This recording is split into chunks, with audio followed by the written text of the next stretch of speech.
I want to thank you for joining me on my YouTube channel. Now, many of you know that many of our Manifest programs are taped in the Holy Land, Israel and Jordan.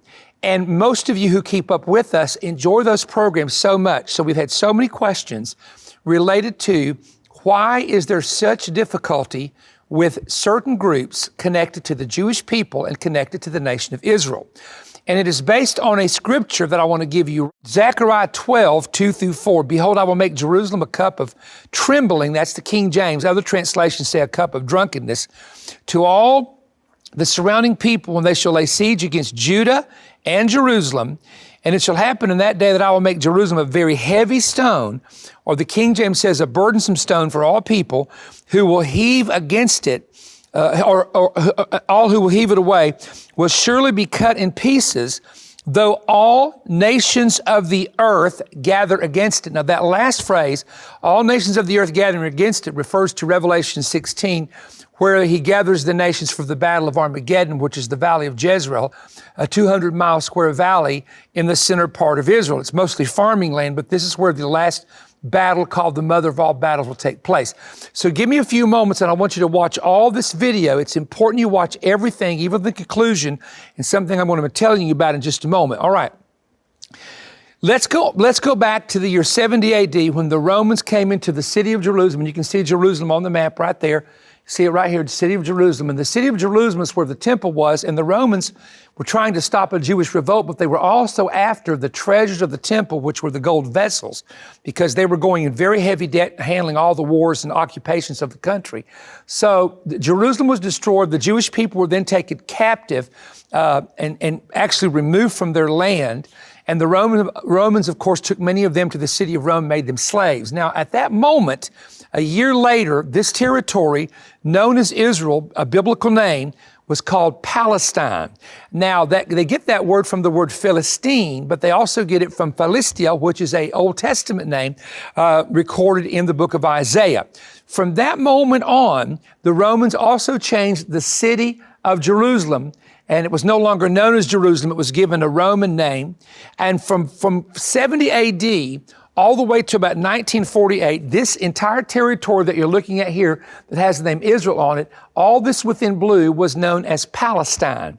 And so when you hear people in Israel who are Palestinian people, and these are individuals who lived in the land before 1948, and their families lived in the land, and they are descendants of those people.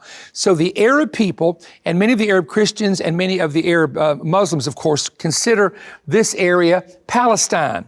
Now, there are a lot of people who live in the territory of modern Israel, not Gaza or not the West Bank. And these individuals who are in this territory, many of the Arabs and Arab Christians and Arab Muslims are Israeli citizens. So they are considered to be Israeli citizens. However, their controversy is in the Gaza Strip and also the territory known as the West Bank. And I could make this real long, but I'm going to make this as short as possible, hopefully to help you understand. Now, in 1917, at the end of World War I, a Jewish chemist helped the British to actually supply them with ammunition and came up with an ammunition source for gunpowder because the British were running out of gunpowder. And they asked him, is there anything we can do for you? And he said, I would like for you to open up an opportunity for my people, the Jewish people, to go back and form a homeland in Palestine. And that's when 1917, the Balfour Declaration given by Lord Balfour was given, giving Jewish people access back to what was then called Palestine. And I don't want you to go on here and say there's no such thing as Palestine, or I'm trying to give you the history of it because I know this is controversial between the Jews and Arabs, Messianics, Christians, and all that. I'm giving you history, and I want you to pay attention to the historical part of this.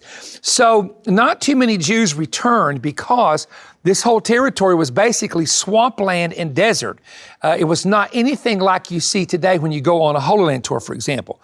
Now, things began to shift in 1948 because in 1948, this entire territory, and this part here was under the territory of Jordan, what is called the West Bank area. East Jerusalem was annexed. The country of Jordan actually controlled the area. So what they did in 1948, the United Nations partitioned Palestine, and you read about this in history. So they gave the Jewish people a big section of this area where they could return and come back to. Now, why did they do that? Because the Holocaust cost the life of 6 million Jews. And at that particular time, around 1947-48, the world had great pity toward the Jewish people, and they had nowhere to go. Their homes had been destroyed. The war had destroyed their homes. They had, they wanted to get out of Europe, basically. So many of them took ships and went to this territory after May 14th, 1948, where David Ben-Gurion announced that this area that had been annexed would not be called Palestine or Judah or Philistia. It would be called Israel, which is the actual name. This is amazing to me. It's the actual name that the biblical prophets said would be the name of this area in the last days when the Messiah would come. And so many of these early Jewish people that returned had a knowledge of Scripture and knowledge of the prophecies. In 1948, however, Nasser in Egypt, and Egypt is actually located in this direction here, but really had an animosity toward the Jewish people, toward this reestablishment of a Jewish state. So in 1948 and 49, 1956, 1967, Nasser initiated wars against Israel, and miraculously, Israel would begin to win those wars. And so there was, from that moment on of 1948, when they became a nation again, there were people in the Arab world that felt like that the Jews had no right to the land, that they were occupying land. So you still hear today about what some people in this part of the world, and even in the United States and in Europe, say occupation, occupied land. And when they say occupied land, what they are referring to is that all of this area that is now Israel originally was Palestine, was originally Christian and Arab Christian and Muslim. So the Jews took it over. Now, I'm not saying that. I'm telling you that's what people believe who are a part of this conflict that we're talking about here for just a moment. And I know I'm going to go a lot longer than I want to, but I hope you watch all of this and to hear what's being said. So from 1948 to 1967, Israel fought numerous wars with Syria, but mainly with Egypt. And in 1967, the country of Jordan was pulled into the war because Nasser, who was the president of Egypt, threatened King Hussein of Jordan with assassination. And I've read the papers on this, if he did not support the 1967 war. But what happened in the 67 war is Israel preempted an airstrike and destroyed the Egyptian Air Force. And then the tanks, the Russian tanks that had been purchased by the Egyptians started moving up into this area. And Nasser had a big propaganda thing going on that they're going to push the Jews into the sea. They're going to liberate the nation. So what happened was in the war, there were a lot of people who called themselves Palestinians who began to flee up into Lebanon because there was a huge battle here. So they're getting out of the places they live and they're crossing the border into Lebanon for safety. A lot of people in this direction here that were Arabs, and this did include Muslims and some Arab Christians, some of them, they fled across the Jordan River here into the country of Jordan. Okay, watch what happens, because I'm trying to help you understand the present day conflict. So what took place at that point was when the war ended, the 6-day war ended, Jerusalem was reunited from the east side, which was Jordan, west side, which was the Jewish section. They tore the wall and the barrier down, and it became the capital of Israel in the eyes of the Jewish people, in the eyes of those who understood biblical prophecy, etc. And so there were people in Lebanon now and in Jordan, and they blocked them from coming back in. And so refugee camps were set up in Jordan. There's huge refugee camps in Jordan, set up, some of them up in Lebanon, etc. A big refugee camp was set up here in Gaza Strip. And this starts in 1967. So in 1973, there's another war to try to quote unquote liberate Israel, liberate what they call, and this is in the Arab world, Palestine from the Jewish people. That war looked like it was going to succeed, but it failed. It's called the Yom Kippur War. And we've got to remember that during some of these wars, Israel gained all of this territory. I mean, it was just a lot of things happening as far as the land and the territory was concerned. So when that war ended, what you have had presently is you've had the Gaza Strip, you've had all this this area here, which is called Israel, considered to be Israel. And of course, they consider the Gaza Strip Israel. I'm talking about the Israeli government. Then you have this whole area called the West Bank. So on the news, when you hear about Gaza, it's this area. When you hear about the West Bank, it is this area which is on the west side of the Jordan River. The Jordan River runs right through here, right in this direction where this blue line is. And so the controversy that you're now seeing is with three different groups. And I'm going to try to explain these as quickly as I can. There's a group in Gaza, as you know from the news, which is called Hamas. Hamas is a military, there's actually several branches to Hamas. One branch is a political branch, a military branch, and the religious branch, but they kind of work together. And this is where you've seen over the years a lot of rockets that have been shot into parts of Israel at different times. They call a ceasefire, then more rockets come in. They call a ceasefire, more rockets come in. And this has been going on for years. And up in the northern area is a group called Hezbollah. Now, Hezbollah is very complicated because they are backed by Persia or Iran. And so the Hezbollah is in Iran, but basically is a Shia group. There's Sunnis and Shia in the Islamic religion. So you have a lot of Christians in Lebanon, or you used to have a lot of Christians in Lebanon, and then there was a lot of Sunni Muslims. So they moved in there with the help of Iran. And so that Hezbollah is a very big stronghold up here in what we call the northern border of Israel and the area of Lebanon. Now, you've got Gaza Strip, and this is what you see on the news. You hear about the Gaza, you'll hear about Hezbollah, but you also have what's called the Palestinian Authority. They used to be called the Palestinian Liberation Organization. They changed the name after the death of Yasser Arafat to the Palestinian Authority. And they have a lot of control now over what is called the West Bank area. And that has come through peace negotiations and agreements.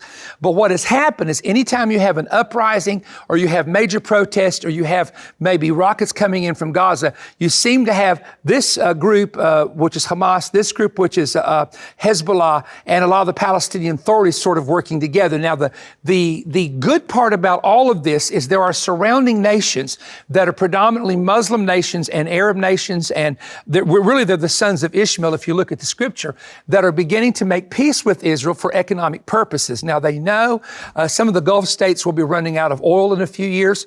And they know that they're going to have tourism. They're going to have to open up their borders. They know they can't live in that, we would say, the old way of thinking, and the world is new. I mean, you've got down there in Kuwait, you've got down there in Qatar, you've got Bahrain, you've got all these areas, Dubai, which is this modern multi-billionaires and millionaires that come there from all over the world. People from America own apartments there who are millionaires. And so the world is beginning to change, and there are certain nations that are making negotiations with Israel. It started under President Trump, where 4 nations made peace negotiations, and others that were already on the table have been talking to Israel. Now, that's the positive part. So what I'm trying to say to you is this, and we could go into this is so complicated. A lot of it becomes very convoluted, but I want to help you understand what the conflict's about. It's about 2 things.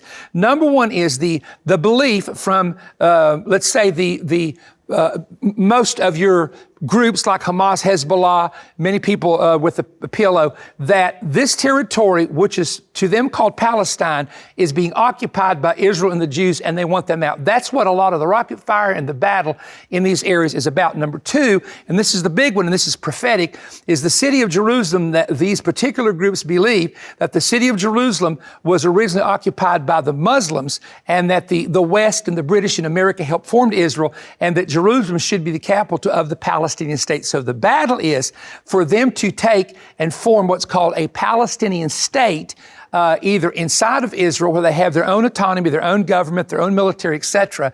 But the problem you've got is, here's the West Bank where they want to form the state, but then the Gaza is here. So how do you get the Gaza Strip area to connect to this? And that's what I'm saying. It just gets very, very convoluted. But my point I want to make is, being someone who studied Bible prophecy for over 45 years, that Jerusalem is going to become a center of attention, that Israel's going to become a center of attention, and this part of the world is going to become the center of attention prophetically for the last days. So when you see a lot of activity happening in this part of the world, then remember, it's all prophesied that this is where the very end of the end will happen. And Jesus Christ will one day return to the city of Jerusalem, to the Mount of Olives, where the mountain is going to cleave in 2 parts, 1 part to the east, 1 part to the west. So this is the land of prophecy. There will be a lot on the news about this land, the people of this land, whether they be Christians, Arab Christians, Muslims, Jews, Jews. It's going to happen in the time of the end. This is where the activity is going to be. So in closing, let me just say that you pray for the peace of Jerusalem. They shall prosper that love thee. Now, listen to me carefully. Sooner or later, a man called the Antichrist with his 10 kings will come into this part of the world. And I want you to understand this. So many people have never heard this teaching. So many people do not understand what the scripture teaches for thousands of years about this man that's coming at the very end of days to form an eighth empire and an eighth kingdom that will impact the entire world. That's why I spent years studying this and did a DVD series, which is 8 hours in length. And we'll show you that at the end.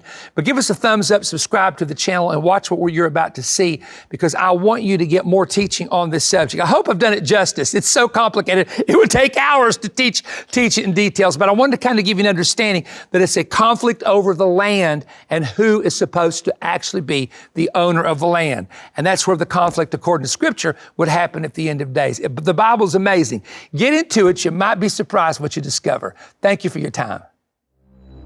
Now available is Perry Stone's latest DVD series, The Antichrist, His Confederacy, and the World's Final Eighth Empire. This new 8-hour expanded and detailed DVD teaching will explain the empire that will seize the world in the future. This teaching will unlock the final mystery of the Antichrist. In this series, Perry will explain where the theory of the Antichrist originates in Scripture, what the prophets, Christ, and the apostles taught about the Antichrist, the early fathers' teachings about the Antichrist, the men in history who were candidates for the Antichrist, the major prophecies concerning the Antichrist kingdom and his 10 kings, the role Islam has in the future 8th kingdom. Discover the area the Antichrist comes from, where he rules, and what he will do. Learn details of the mark and image of the beast and global economic control. You will also discover numerous prophetic insights seldom known that are now revealed. This study will answer hundreds of your questions. It also includes word studies, amazing history, and combines Old and New Testament prophecies to give a clear understanding of this subject. These 4 DVDs, approximately 8 hours of teaching, has numerous pictures and charts. This DVD series is Manifest Offer AK139 and is available for a gift of just $65 or more. To order, visit perrystone.org or call toll-free 1-888-21-BREAD. That's 1-888-212-7323. You may also write to us and send a check or money order to Perry Stone Ministries, P.O. Box 3595, Cleveland, Tennessee 37320, and request offer number AK139. This offer is available on television for a limited time, so we look forward to hearing from you soon.